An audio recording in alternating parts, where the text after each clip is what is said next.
Psachim, Daf Kavbet Amud Aleph, bonjour. Nous avons appris hier que, selon Rabbi Meir, il n'y a pas de problème, parce que Rabbi Avaou nous a donné un principe. Il nous a dit, puisque la Torah nous a permis de vendre ou de donner la Nevela, d'en profiter, ça sous-entend que tous les autres isurim de la Torah, où il y a écrit, vous ne mangerez pas, on n'a pas d'en profiter. Il n'y a que pour la Nevela, c'est une exception. Donc Rabbi Meir, ça marche bien. On a bien compris d'après Rabbi Meir. D'après Rabbi Yehuda, il y avait un problème. Donc, qu'est-ce qu'on a dit? On a dit qu'on apprend d'autre part, puisqu'il y a écrit la Kelev Tashtichun Oto. Ça, c'était dans le Hamoud de hier. Alors, maintenant, dans notre Hamoud. Oto Atamashlicha Kelev. Tu peux envoyer au chien, tu peux lui jeter la tréfa, tu l'envoies. La tréfa, donc, c'est une bête qui n'était plus viable.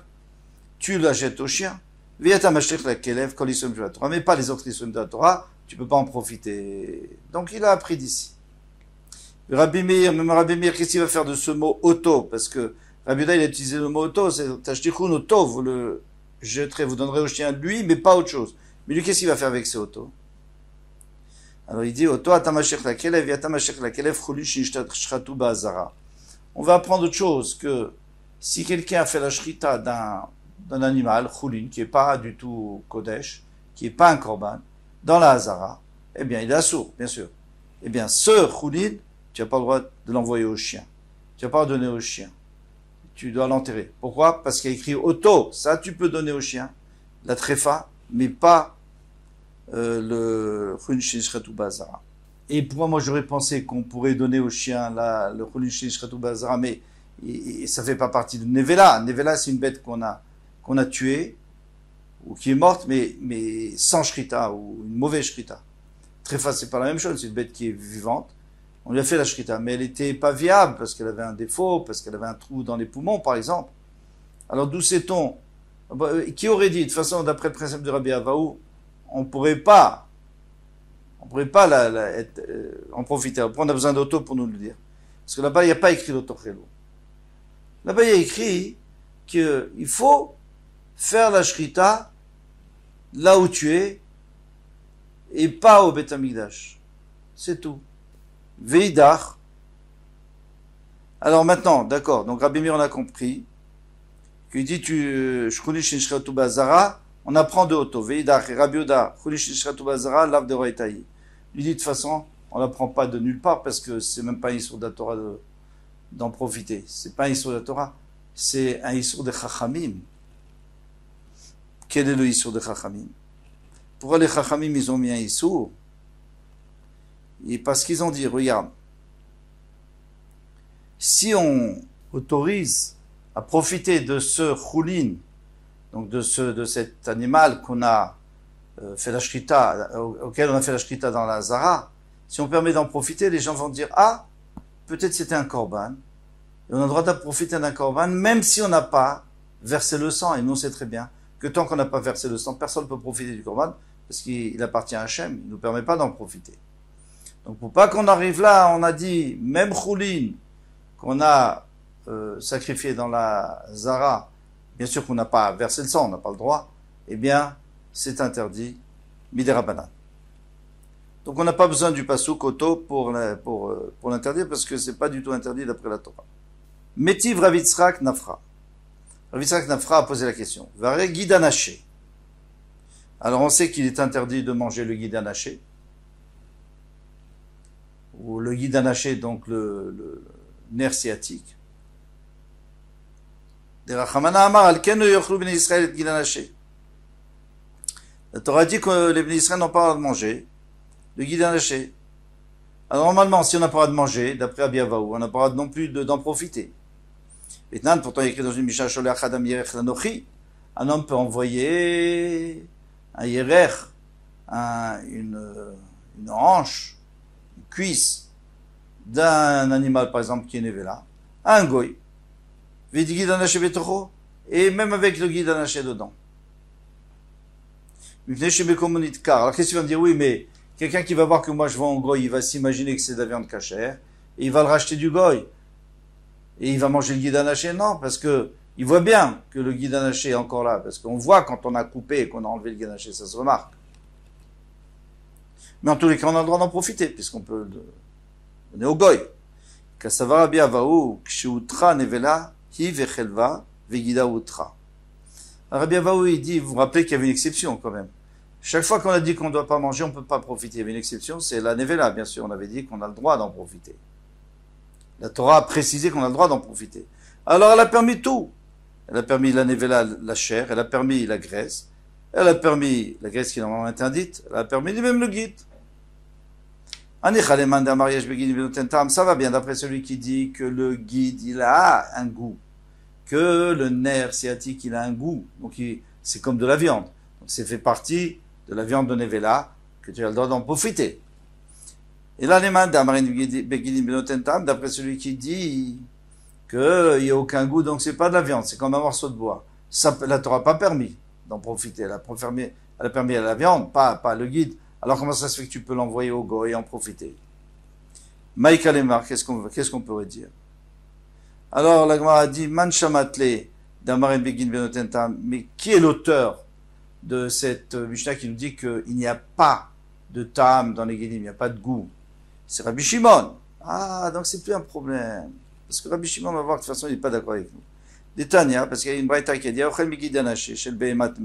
celui qui mange un nerf sciatique d'une behemat mea, par exemple d'un cheval, Rabbi Yehuda mechayev, shtaim, Rabbi Yehuda iron chayav, 2. Pourquoi? Parce que tu as mangé du cheval, et aussi parce que tu as mangé le guide anaché, nerf sciatique.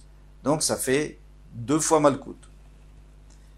Rabbi Shimon ne dit rien du tout. C'est complètement pato. Pourquoi? Parce que le guide anaché a été interdit que d'une béma théora. Donc, le guide anaché, il n'y a pas de problème. Et qu'est-ce que tu me dis? J'ai mangé de la viande, c'est pas de la viande. C'est du bois. Il n'y a pas de temps. Alors Rabbi Shimon, achinami, il est asar be'ana. Donc lui, il va nous dire qu'ici, c'est asur be'ana. On n'a pas le droit d'en profiter. D'accord. Et on ne peut pas en profiter. On ne peut pas l'envoyer au goy. Mais nous, on parle d'après Rabbi Yehuda. Les Tania, comme on enseigne dans une breta guidana chez Moutar Be'ana, dit Rabbi Yehuda. On a le droit d'en profiter sans Rabbi Yehuda. Rabbi Shimon, c'est Rabbi Shimon. Lui, il interdit. Donc lui, c'est pas la même chose, lui. De toute façon, il interdit. Donc tout, mais que ce soit une Be'mat Mea, une Mea Torah, de toute façon, il interdit Be'ana parce que ça rentre pas dans la catégorie de la viande. Vareda, maintenant on passe à autre chose. Autre chose non, mais à une autre question. Varedam de Rachmana Amar kol nefesh mikem lo tochal dam. Il y a écrit dans la Torah que tout dont vous mangerez pas de sang. Si vous n'avez pas le droit de manger du sang ou boire du sang, donc maintenant il y a le principe de Rabbi Avahu qui vient et qui dit on n'a pas le droit d'en profiter non plus, puisqu'on n'a pas de chaque fois qu'il y a écrit tu mangeras pas, tu ne dois pas en profiter. Sauf pour Nevela, mais ça c'est pas Nevela. Maintenant, il est dit dans le Mishnah, Elu velu mitarvim ba'ama. Alors, les sangs se mélangeaient dans la hama. On va expliquer. Au Beth Amikdash, il y avait le sang du khatat apnimi qu'on asperge sur le misbech à l'intérieur, misbech hazav, et le khatat, il y a plusieurs sortes de khataot qu'on asperge sur le misbech chitzoni, l'extérieur. Maintenant, tous ces sangs, où ils vont après? Eh bien, ils vont dans une ama. Ama, ça veut dire un genre de ruisseau qui fait une ama sur une ama, donc qui fait 50 cm sur 50 cm environ. Veyotzim, qui passe dans le Beth Amikdash, Veyotzim le Nachal qui donne, ils sortent en dehors de Yerushalayim, dans cette rigole de Kidron. Venim Karim, les Gananim, les Ével. Et on le vend aux gens qui ont des jardins, qui veulent l'utiliser comme engrais, engraisser leur jardin. Parce que le sang, c'est un très bon engrais. Mais on leur vend. C'est-à-dire qu'on a le droit d'en profiter, pourtant c'est du sang. On a dit qu'on n'a pas le droit de boire de sang. Ou Moalimbo, et s'ils ne payent pas, ils transgressent le vol du Beth Amikdash. C'est comme s'ils ont volé du Beth Amikdash. En tous les cas, qu'est-ce qu'on voit? On voit que le sang, il y a écrit, vous ne mangerez pas. Donc d'après Rabbi Avahu, ça devrait être interdit d'en profiter. Là, on peut le vendre. Chané, dame, dit Kashlamaï. Il m'a dit, le sang, c'est différent. Ça, oui, on a le droit d'en profiter parce que c'est comparé à l'eau. Dirtiv, comme écrit dans le pasuk, l'otochelenu, vous ne mangerez pas du sang, vous ne buvrez pas, à l'arrêt si je prends kamaïm.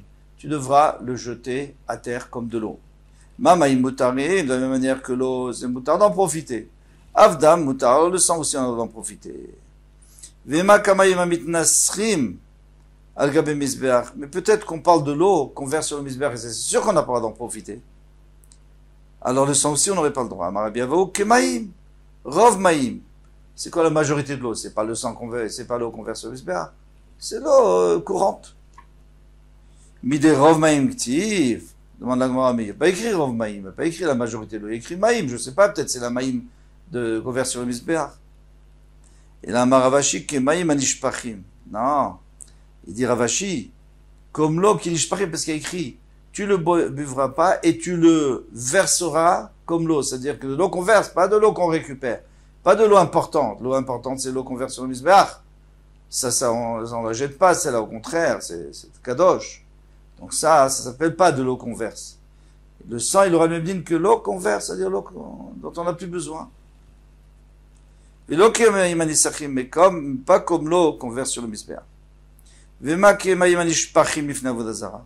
Et peut-être que le sang, il aura le même digne que l'eau qu'on verse devant la Vodazara, et cette eau-là, elle est asura, bien sûr, parce qu'on l'a utilisée pour la Vodazara. Atam nami nisuchikre. Là-bas, c'est pas nishpach, ça s'appelle pas que c'est versé. Parce que celui qui veut faire Vodazara, il lui donne de l'importance, et il le verse pas, il fait nisour. Nisour, les avdil, nous, on est ménasser, c'est-à-dire, on verse dans le trou qui est dans le misbeach. Eh bien, eux, ils versent devant la Vodazara, dirtiv, yishtu maïm nesicham. Ils ont fait, c'est de l'eau qu'ils ont versée. D'après eux, c'est de l'eau sainte. Donc, c'est pas de l'eau qu'on jette comme ça. Voici pour ce Hamoud, quand tout va demain. Bezrat Hashem.